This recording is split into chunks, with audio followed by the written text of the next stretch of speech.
नमस्कार, राधे राधे। मैं आप लोगों को अपनी चैनल एलडीएस क्लासेस पर स्वागत करती हूँ। सो दोस्तों, आज मैं आप लोगों को राष्ट्रपति की आपातकाल शक्ति के बारे में बताऊँ।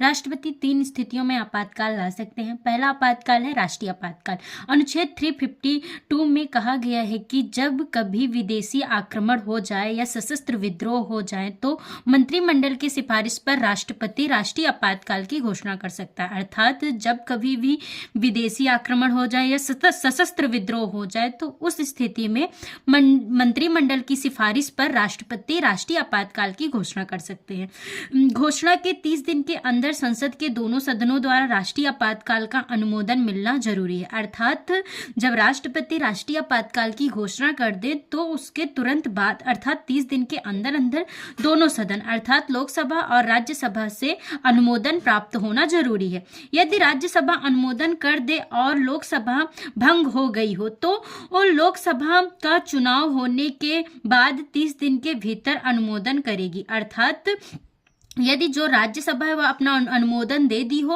और उसके बाद लोकसभा उस समय भंग हो गई हो तो लोकसभा का सर्वप्रथम चुनाव होगा और चुनाव के बाद 30 दिन के भीतर लोकसभा भी अपना अनुमोदन प्रस्तुत करे।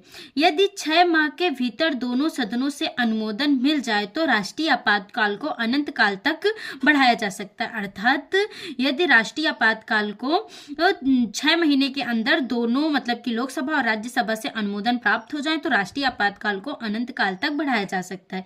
यदि राष्ट्रपति बिना मंत्रिमंडल की सिफारिश पर राष्ट्रीय आपातकाल लागू कर दें तो इसकी चुनौती सुप्रीम कोर्ट में दी जा सकती है। अर्थात यदि राष्ट्रपति जो है बिना मंत्रिमंडल की सिफारिश पर राष्ट्रीय आपातकाल की घोषणा कर दे तो इसके खिलाफ सीधा सुप्रीम कोर्ट में जा सकते हैं। राष्ट्रीय आपातकाल का प्रभाव नंबर ए, मूल अधिकार स्थगित कर दिए जाते हैं और देश का संघीय ढांचा प्रभावित होता है। अर्थात जो हमें मूल अधिकार दिए गए हैं उन्हें स्थगित कर दिया जाता है अर्थात समाप्त कर दिया जाता है और जो हमारा संघीय ढांचा है वह भी प्रभावित होता है।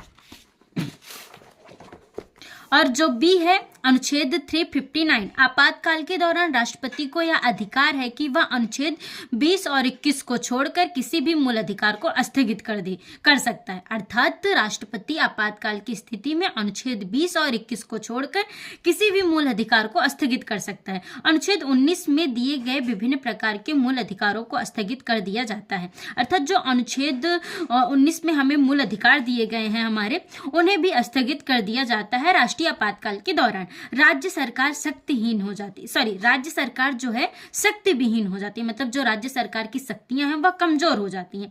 और ई है संसद राज्य सूची के विषय पर कानून बना सकती है किंतु इसका प्रभाव केवल 1 साल तक होगा। मतलब कि जो हमारी संसद है जो राज्य सूची के विषय है उस पर कानून बना सकती है लेकिन उस कानून का प्रभाव केवल 1 वर्ष तक होगा। अब तक 3 बार राष्ट्रीय आपातकाल लाया गया है।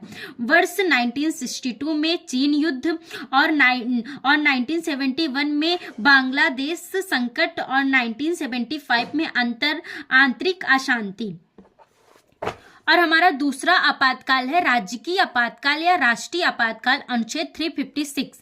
यह तब लाया जाता है जब राज्य का संवैधानिक ढांचा विफल हो जाए। अर्थात जब राज्य का संवैधानिक ढांचा विफल हो जाता है तो उस समय राष्ट्रीय आपातकाल आता है। राष्ट्रपति शासन अर्थात इसे हम राजकीय आपातकाल कहते हैं। अनुच्छेद 355 में कहा गया है कि प्रत्येक राज्य संविधान के अनुसार शासन करेगा अर्थात बहुमत की सरकार द्वारा ही शासन होगा। मतलब कि अनुच्छेद 355 में कहा गया है कि जो प्रत्येक मतलब कि जो प्रत्येक राज्य पर जो शासन होगा वह संसद मतलब कि जो बहुमत सरकार होगी उन्हीं का शासन लागू होगा। अनुच्छेद 365 में कहा गया है कि राज्य सरकार केंद्र सरकार के दिशा निर्देश पर कार्य करेगी। मतलब कि ये जो राज्य सरकार होगी वह केंद्र सरकार के सलाहों पर कार्य करेगी। अनुच्छेद 355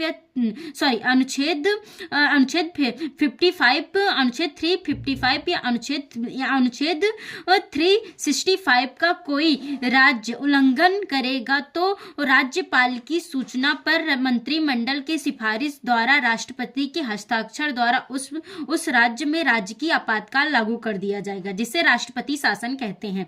राजकीय आपातकाल का अनुमोदन संसद के दोनों सदनों द्वारा 60 दिनों के अंदर करना अनिवार्य है। संसद के दोनों सदन से अनुमोदन मिलने मिलने के बाद यह 6 महीने तक लागू रहेगा। अर्थात जब संसद के दोनों सदन अनुमोदन कर दें तो उसके बाद यह 6 महीने तक लागू रहेगा।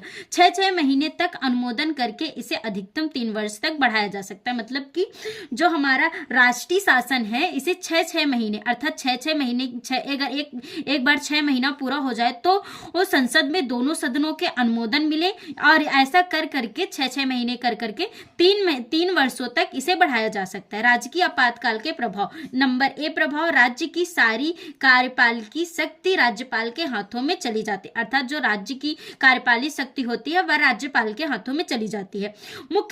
बी है मुख्यमंत्री शक्तिहीन हो जाता है। अर्थात जो राज्य का मुख्यमंत्री होता है वह शक्ति विहीन हो जाता है।